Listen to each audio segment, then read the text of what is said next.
আসসালামু আলাইকুম। মোহাম্মদ রেহান মুন্না স্বাগত জানাচ্ছি আজকের সংবাদে। ঠাকুরগাঁ জেলার পীরগঞ্জ উপজেলার লখিন্দর গ্রামে স্বামী হাতে গর্ভবতী স্ত্রী খুন।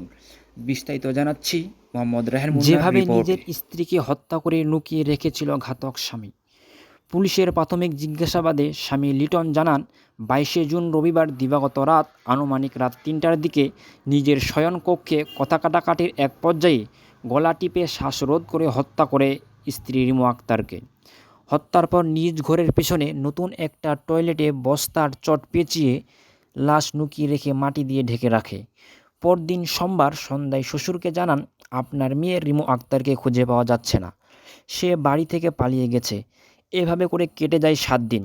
29শে জুন রবিবার দিবাগত গভীর রাতে দূরে কোথাও লুকিয়ে রাখার উদ্দেশ্যে টয়লেট থেকে বের করে বস্তা ভরে বাইসাইকেলে করে খটসিংহা বাজারের পশ্চিম দিকে শিবরামবাটি গ্রামে সুমন রায়ের বাড়ির বাইরে একটি শৌচাগারে লুকিয়ে রাখে। উল্লেখ্য, ঠাকুরগাঁ পীরগঞ্জে নিখোঁজের 7 দিন পর রিমু আক্তারের লাশ উদ্ধার করে পুলিশ এবং এই ঘাতক স্বামীকে আটক করে পুলিশ।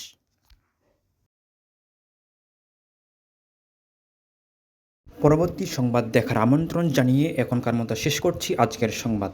এতক্ষণ সাথে থাকার জন্য ধন্যবাদ। আসসালামু আলাইকুম। খোদা হাফেজ।